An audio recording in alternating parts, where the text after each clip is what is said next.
Minu jaoks kodanikuühiskond tähendab kõigepealt seda, et kõik ühiskonnagrupid tunnevad ennast täisväärtusliku ühiskonna osana, et nad saavad kaasa rääkida neid huvitavates, neid puudutavates olulistes küsimustes ja võib-olla ka seda, tegelikult kohe kindlasti seda, et kõik inimesed tunnevad ennast ühiskonnas hästi, et nad ei tunne ennast tõrjutuna ja nad tunnevad ka seda, et neid arvestatakse, et väga erinevate ühiskonnagruppide nii-öelda sotsiaalne kapital või nagu tänapäeval on kombeks öelda, et teetass täitub, et see ei saa kunagi kriitilise niisuguse piirini tühjaks.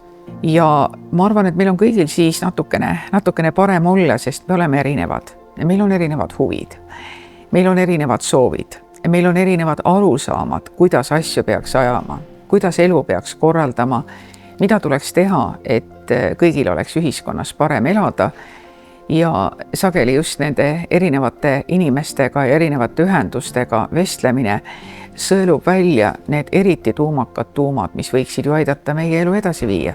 Kui kultuuripärandi aastal ma sain teada, et mulle omistatakse aasta kodaniku tiitel, siis esimene tunne oli küll, et see on tõeline šokk.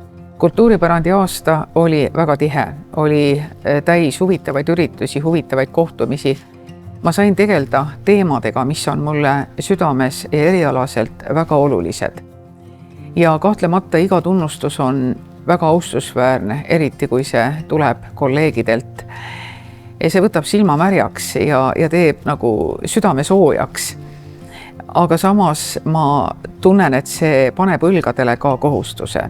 See on tiitel igaveseks ja kindlasti see motiveerib tegema asju ja võtma sõna ühiskonnas toimuva kohta, sest ma tunnistan, et see sotsiaalne närv on mul teinekord üpris terav. Aga samas ma märkasin muidugi ka seda, et inimesed hakkasid minu poole pöörduma ka nende probleemidega, mille lahendamine tegelikult väga minu võimuses ei ole.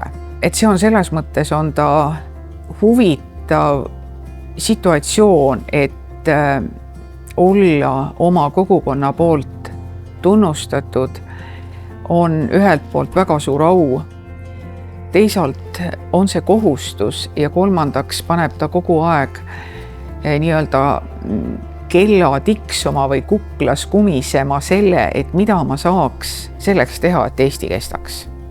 Ma olen selle põlvkonna inimene, kes oli üsna noor, kui Eesti Vabariik taastus ja selle pisikese riigi käekäik läheb mulle tegelikult palju rohkem korda, kui ma olen iial osanud seda välja näidata, sest see on ime, arvestades meie rahvaarvu, arvestades meie geopoliitilist olukorda.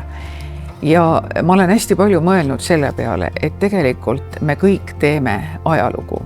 Tõenäoliselt paljud inimesed, kes täna panustavad Eesti heaks, ei jõua Eesti ajalooõpikutesse tulevaste laste jaoks. Aga me kujundame tulevaste põlvede elu ja see on seotud moraaliga, kõlblusega ja mitte ainult majandusliku eduga. Ja võib-olla see aasta kodanikuks olemine on pannud mind väga palju mõtlema selle peale, et Eesti ei tohiks olla mulle hüppelaud millekski kuhugi.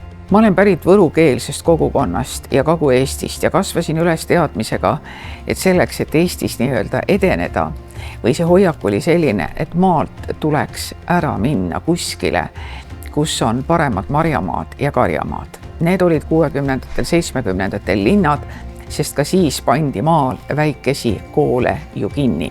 Ja nii sattusin mina ka suuremasse linna, aga töö on viinud mind lõunast päris Eesti teise serva ja kuigi ma olen võrukeelse kogukonnaga tihedasti seotud, ma olen hästi palju mõelnud sellele, kuidas teha ikkagi niimoodi, et Eesti igas paigas oleks inimestel hea elada. Need on erinevad elud, need on erinevad elukvaliteedid. Kui ma lähen Võrumaale, kulgeb aeg seal sootuks teistmoodi. Kui ma olen Tallinnas, ma tajun, et siin ma elan ja toimetan teistsuguses rütmis, aga Eesti kestab siis, kui kõik Eesti piirkonna inimesed tunnevad, et nad on tähtsad ja väärtuslikud ja vajalikud.